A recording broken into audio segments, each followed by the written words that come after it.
I'm really blessed with the family I have. And there's only one of us who can get up here and make a speech because the rest of us get a little emotional. So the good news is Linda and Karen and I have the best brother on earth. And so next up is Buck Clintworth, who is the only one in the family who can actually talk up here.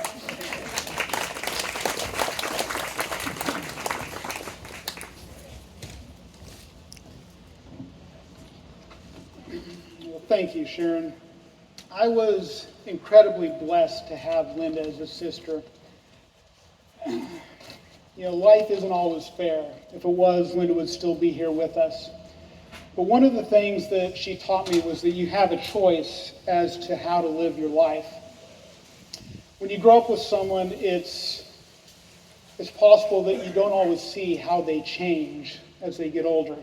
But it wasn't that way with Linda. Y'all are watching that to see if I know my speech, aren't you? When Linda was a senior in high school, she was the female that was voted shyest. And I don't know if that's what spurred her on, but at some point she made the decision that the word shy was not a word that you could use to describe the way she lived her life. She was going to live boldly, and so boldly she lived. And it seemed like interesting things were always happening to her. For example, we read lots of books as kids, and sometimes we would write to the authors of the books. And so when I wrote to my favorite author, I waited weeks and weeks and never heard back from them. When Linda wrote to her favorite author, he of course wrote back to her and sent a lovely note thanking her for what she had written and saying that it was because of fans like her that it made it worthwhile to write. When I graduated from high school, I was told that if I paid $75, I could appear in Who's Who in America, along with anyone else who paid $75. And when Linda graduated from high school, she received an all-expense-paid trip to San Francisco, where she got to hear from leaders in various fields, including the cartoonists Hanna-Barbera, Jim Henson, George Lucas, and Tom Selleck. This is where I wish that I had my paper. All right.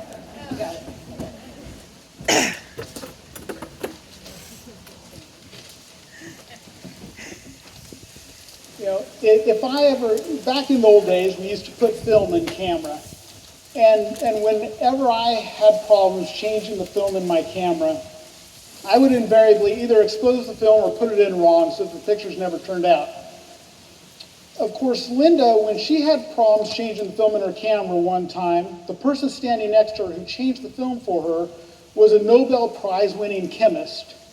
It seemed like things like that were always happening to Linda. Linda loved to learn and to try new things. After she graduated from high school, she went to Cuesta, and she decided that whether it was a requirement or not, she was going to take every class that she found interesting there. And we used to joke that she was trying to take every class that they offered. But it didn't matter what we thought, because she wanted to learn German and sign language. She wanted to learn to play the piano. She wanted to learn to paint and to draw even better than she already did. She wanted to learn those things, so she went ahead and learned them. And she wanted to travel. So she convinced a high school friend to go on a trip to Europe and stay in youth hostels. And she convinced our sister Karen to join her on a trip back to Kentucky and Tennessee.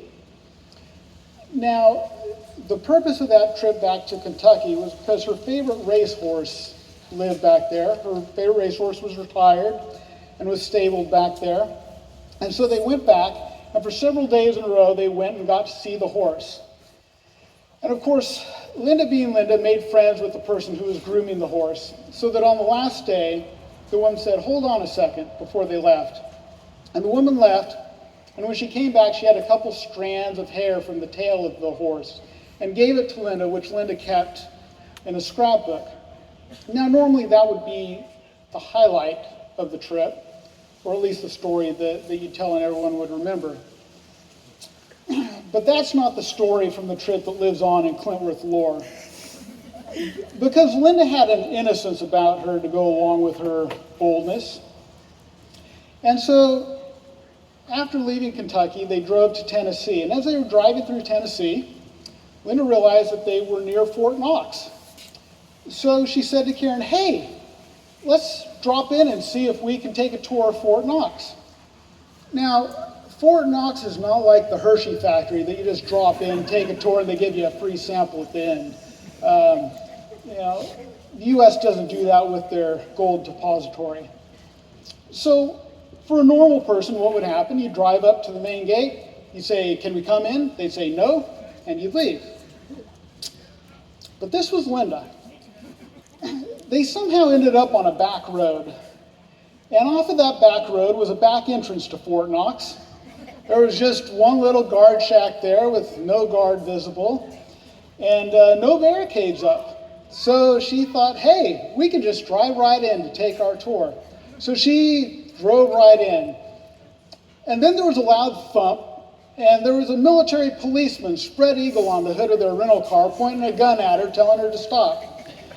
So she stopped, and he demanded to know what they were doing there. So she explained that they were there to take a tour of Fort Knox. And he said, no, you can't do that. You need to turn around. And Linda could be practical too, and she pointed out, well, there's not really room here to turn around. Can I drive up a little further where there's more room? And at that point, I think the military policeman decided, that's the quickest way I'm going to get rid of her.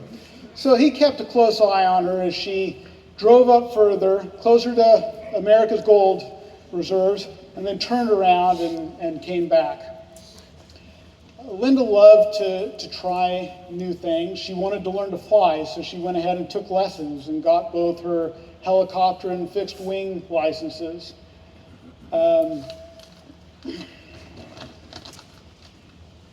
She wanted to compete in triathlons and marathons, so she went ahead and trained for them and competed in them. And as she did all these things, I just marveled at how different she was from me, because she wasn't afraid. And her boldness and enthusiasm wasn't just reserved for the things that she did. Whenever I or anyone else ventured out into something new, she was our biggest cheerleader.